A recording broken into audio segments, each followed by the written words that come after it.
کبھی کبھی ہم زندگی کے ایسے تجربات سے گزرتے ہیں نا جو بظاہر تو ہمیں تکلیف دیتے ہیں، ہمیں ہلا کر رکھ دیتے ہیں، مگر وقت گزرنے کے ساتھ وہی تکلیف ہمارے لیے سب سے بڑی سیکھ ثابت ہوتی ہے نا۔ انسان جب کسی غلط فیصلے، غلط اعتماد یا جلد بازی کا نتیجہ بھگت کر نکلتا ہے نا تو اندر کہیں ایک چراغ روشن ہو جاتا ہے، ایک آواز جو کہتی ہے اگلی بار پہلے سوچنا ہے، پہلے سمجھنا ہے اور پھر قدم بڑھانا ہے۔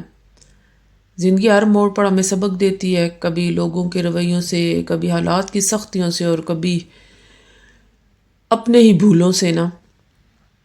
بعض اوقات ہم کسی پر ضرورت سے زیادہ بھروسہ کر لیتے ہیں، دل صاف رکھ کر سوچتے ہیں کہ شاید سامنے والا بھی ویسا ہی ہوگا، لیکن ہمیشہ ایسا نہیں ہوتا نا۔ پھر جیسے ہی حقیقت سامنے آتی ہے نا تو انسان ٹوٹتا تو ہے مگر وہیں سے مضبوط بھی بنتا ہے۔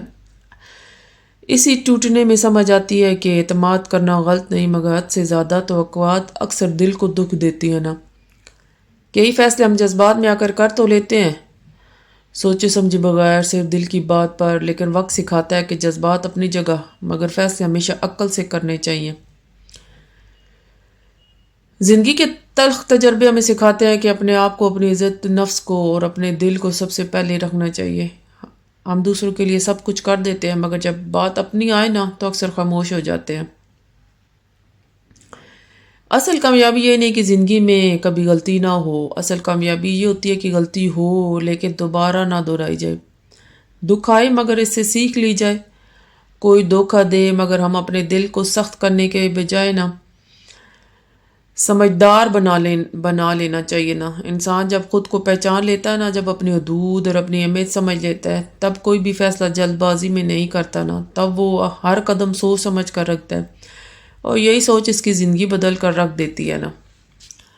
کچھ یہی سین جو ہے نا ہمارے ساتھ بھی ہوا تھا کہ گھر جو ہم نے شفٹ کیا تھا 2 مہینے پہلے، 3 مہینے پہلے ہم نے بس بہت جلد بازی میں شفٹ کیا تھا، اور پھر جیسے ہی کچھ دن گزرے تو ہمیں پتہ چلا کہ ہمارا یہ فیصلہ جو ہے وہ بہت ہی غلط ثابت ہوا ہے، خاص کر ولا میں رہنے کا۔ بہرحال اللہ کا لاکھ لاکھ شکر ہے وہ وقت بھی ہمارا گزر چکا ہے اور اب جو ہے ہم نئے گھر میں شفٹ ہو چکے ہیں، الحمدللہ الحمدللہ۔ آنے والے کچھ وقتوں میں انشاءاللہ شیئر کروں گی گھر کی بھی صورتحال آپ کے ساتھ۔ فی الحال تو مصروفیت اتنی ہو ہی جا رہی ہے نا کہ گھر کی شفٹنگ 2 دن لگ گئے سامان وغیرہ سیٹ کرنے میں، اور گروسری جو ہے وہ منتھلی گروسری جو میں کرتی ہوں نا، اول تو جلدی کر لیتی ہوں لیکن اس بار تقریباً 5-10 دن لیٹ ہو چکے تھے اور گھر میں تقریباً سارا راشن ختم تھا، گروسری کرنی ضروری تھی، اس لیے گروسری کے لیے نکل کھڑی ہوئی تھی ہسبینڈ کے ساتھ۔ اچھا پہلے تو کچھ گروسری 1 دن پہلے میں نے کر لی تھی، لیکن کچھ بچی کچھ چیزیں تھی جو یاد نہیں رہی تھی لینی نا، ان کا لینا بھی ضروری تھا، اس لیے ہسبینڈ نے کہا کہ چلو دوسری مارکیٹ ہے، ایک نئی مارکیٹ کا پتہ چلا ہے تو وہاں سے جا کے نا چیک کرتے ہیں کہ کوئی آفر میں چیزیں ملتی ہیں یا نہیں۔ اچھا اندازہ ہو گیا تھا کہ یہ مارکیٹ جو ہے نا وہ تھوڑی مہنگی ہے، جہاں سے میں گروسری وغیرہ کرتی ہوں وہ مارکیٹ سستی تھی، اور یہ بس پہلا چکر تھا ادھر، صرف ہم لوگ تو گئے تھے ایسے ہی دیکھنے کے لیے کہ اگر کچھ سستا ملتا ہے تو ہم لوگ اٹھا لیں گے۔ آٹا میں نے نہیں لیا تھا، میں نے بریڈ نہیں لی تھی، تو وہی چیک کرنے کے لیے آئی تھی کہ چلو چیک کرتے ہیں کہ یہاں سے کیا سستا ملتا ہے۔ بریڈ تو وہی بات کہ جو میں استعمال کرتی تھی وہ مہنگی تھی، اس لیے پھر مجھے دوسرے اٹھانی پڑی تھی، وہ تھوڑی سستی تھی، لیکن جو میں یوز کرتی ہوں نا خود بریڈ، وہ دوسری مارکیٹ میں مجھے سستی ملتی ہے نا، تو یہاں پہ 1-2 درہم کا فرق تھا۔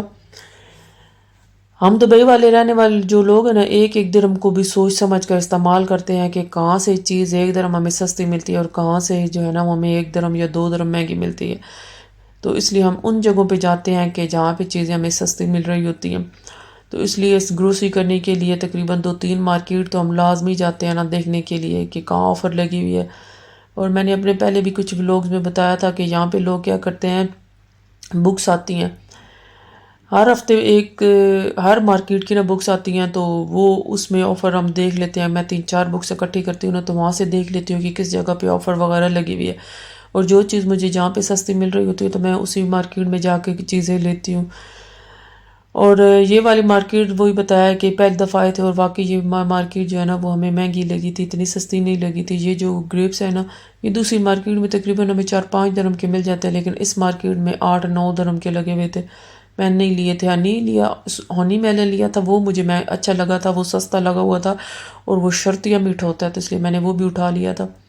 اور یہ فریش دودھ لگا ہوا ہے. ویسے تو چائے کے لیے میں کون سا دودھ لیتی ہوں، ڈبے والا دودھ لیتی ہوں، جیسے پاکستانی ڈبے والا استعمال کرتے ہیں نا، لیکن وہ بھی پیور خالص ہوتا ہے. کچھ پاؤڈر والے بھی ملتے ہیں، وہ ان کے اوپر لکھا ہوتا ہے کہ یہ پاؤڈر ہے، یہ کتنے % پاؤڈر ہے، کتنے % ملک ہے. تو میں 100% ملک والے بھی ہوتے ہیں نا تو وہ لیتی ہوں. فریش ملک میاں صاحب پیتے ہیں تو اس لیے ان کو رات سونے سے پہلے گرم کر کے نا میں دے دیتی ہوں. کبھی کبھی زکوان بھی پی لیتا ہے شوق سے. کولڈ ڈرنک کے تو میری میاں بہت زیادہ شدائی ہیں، تو اس لیے کولڈ ڈرنک جب مہینہ سٹارٹ ہو اور کولڈ ڈرنک ہمارے گھر نہ آئے یہ کیسے ہو سکتا ہے. تو کولڈ ڈرنک جو ہے نا میں تو شوق سے یہ نہیں پیتی، بچے اور میاں صاحب پیتے ہیں. زکوان کو تو ہمیشہ میں پانی ڈال کے نا کولڈ ڈرنک دیتی ہوں. میں بہت سختی کرتی اس معاملے میں. اور سردیاں آ گئیں اور ڈرائی فروٹس نہ چلیں یہ کیسے ممکن ہے. اور سردیوں میں جو ہے نا مجھے پسند ہے مونگ پھلی. دبئی میں تو مونگ پھلی موٹی والی دانے والی ملتی، وہ مجھے پسند نہیں، اس لیے اسپیشل جو ہے نا جب میں پاکستان سے آتی ہوں نا تو یا کوئی اور ہوتا ہے تو میں لازمی منگوا لیتی ہوں مونگ پھلی. فی الحال تو میاں صاحب کچھ ڈرائی فروٹ چاہیے تھی، انجیر وغیرہ. یہاں پہ 3 قسم کی انجیر پڑی ہوئی تھی اور جو سب سے مزیدار انجیر تھی نا وہ سب سے مہنگی تھی. تو اس لیے وہ جب ہم نے چکھی نا تو تھوڑی سی ہم نے لے لی تھی. ان کو بولا تھا 5-10 دانے دے دو، 5-10 درہم کی دے دو ہمیں، تو اس نے ڈال کے دے دی تھی. اور وہی بات گنے چنے دانے اس میں آئے تھے تو ہم نے حساب لگایا تھا، اس کا مطلب 10 درہم کی اگر ہے نا تو 2 درہم کا ایک جو ہے نا ہمیں انجیر پڑا تھا، مطلب جو سب سے مزیدار تھا. اور خوبانی مجھے مزیدار لگتی ہے تو اس لیے ان کو میں نے بولا تھا کہ مجھے تھوڑی سی خوبانی دے دے. تو یہاں پر بھی بس میں نے چکھنے کے لیے ڈلوائی تھی کہ ایک بار ٹرائی کر لوں، اس طرح نہ ہو، کیونکہ کچھ ڈرائی فروٹ ہوتے ہیں جو میٹھے نہیں نکلتے نا. تو میں نے کہا پتہ نہیں ان کی میٹھی خوبانی ہوگی یا نہیں، تو اس لیے تھوڑی سی لی تھی. لیکن جب میں نے گھر آ کر ٹرائی کی تھی تو واقعی مزیدار تھی نا. تو اب میں پھر دوبارہ جاؤں گی اس مارکیٹ سے نا جب اگر چکر لگا تو، ورنہ آپ کو بتایا کہ یہ دوسری مارکیٹ سے یہ جو ہے نا کچھ مارکیٹ مجھے مہنگی لگی تھی کچھ چیزیں، یا شاید آفر نہیں تھی اس لیے مجھے مہنگی لگ رہی تھی. آٹا آفر میں تھا الحمدللہ، وہ میں نے اٹھا لیا تھا. اور جناب پھر گھر کے لیے نکلنا تھا کیونکہ بچوں نے کچھ کھایا پیا نہیں تھا. آپ کو بتایا تھا نا ابھی تک ہمارا چولہا سیٹ نہیں ہوا. گروسری وغیرہ کر لی تھی، چولہا ابھی تک سیٹ نہیں ہوا کیونکہ چولہے کی ابھی تک میں نے جگہ نہیں بنائی. تو گھر جا کے پھر مجھے کھانا وغیرہ بنانا تھا. اور یہاں پر لگا ہوا تھا براؤن شوگر آفر میں لگی ہوئی تھی، یہ والی آفر مجھے اچھی لگی تھی. اور آٹا جو ہے نا وہ اس کی آفر اچھی لگی تھی تو میاں صاحب کو بولا تھا یہ لے لے، ورنہ یہ جو ہے نا دوسری مارکیٹ میں تھوڑی مہنگی ملتی ہے. میاں صاحب کا دل کرتا ہے کہ جب ان کو کوئی میٹھا وغیرہ بنا کے دوں نا تو براؤن شوگر وغیرہ ڈالا کروں، دوسری سفید چینی نہ استعمال کیا کروں. تو اس لیے میں نے ان کے لیے اٹھا لی تھی. اول تو میں ایک دن پہلے جو ہے نا 5 کلو چینی اٹھا کے لے آئی تھی سفید والی، تو براؤن شوگر بھی اٹھا لی تھی کہ چلو ان کو چیزیں جو ہے نا اس میں بنا کر میں دوں گی. براؤن شوگر میں جوس وغیرہ میرے میاں صاحب پیتے ہیں نا، یا کبھی کبھی دودھ پتی. صبح سے میں نے بھی کچھ نہیں کھایا تھا تو یہاں پر نا ریسٹورنٹ تھا سسیا کے نام سے نا، اور ان کا جو مسالہ ڈوسا مجھے بہت پسند ہے. میاں صاحب کو بولا تھا مجھے یہ کھلا دے، صبح سے کچھ کھایا پیا نہیں ہے. اور یہ 3 بجے کا ٹائم تھا جو میرا ناشتہ ہو رہا تھا. مسالہ ڈوسا میں نے آرڈر کر دیا تھا اور بڑی شدت سے انتظار تھا، اور میں بڑی خوش تھی کہ ان کے پاس دن کے 3 بجے بھی مسالہ ڈوسا اویلیبل ہو رہا ہوتا ہے. زیادہ تر مارکیٹ نہیں ریسٹورنٹ میں کیا ہوتا ہے کہ آپ کو مسالہ ڈوسا دن کو 10 یا 11 بجے تک ملے گا، اس کے بعد جو ہے 4 بجے کے بعد بنانا شروع کرتے ہیں.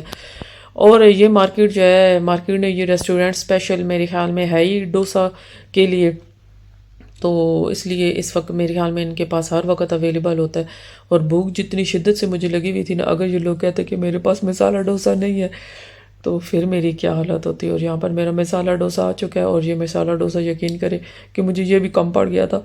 میں نے ایک پلیٹ کے اس کے بعد نا جو چھوٹی سی کٹوری میں نے ڈال کے دیا تھا سامبر، تو مجھے اس کے بعد ان سے بولا تھا کہ مجھے دوبارہ ڈال کے دے، اور اس کو میں نے چمچ کے ساتھ کھایا تھا. اور اب میں کھانے والی ہوں اپنا مسالہ ڈوسا، اور ساتھ ہی میری چائے بھی آ گئی تھی. اور میرا اب جو ہے نا ولاگ بھی ختم ہونے کا ٹائم آ چکا ہے. پلیز آپ سے گزارش کروں گی جاتے جاتے میرے چینل کو لائک کمنٹ سبسکرائب ضرور کیجیے گا. بہت ہی شدت سے انتظار ہوتا ہے آپ کے لائک کمنٹ سبسکرائب کا. تو انشاءاللہ حاضر ہوں گے اپنے نیکسٹ ولاگ کے ساتھ. اجازت چاہتے ہو، اللہ حافظ.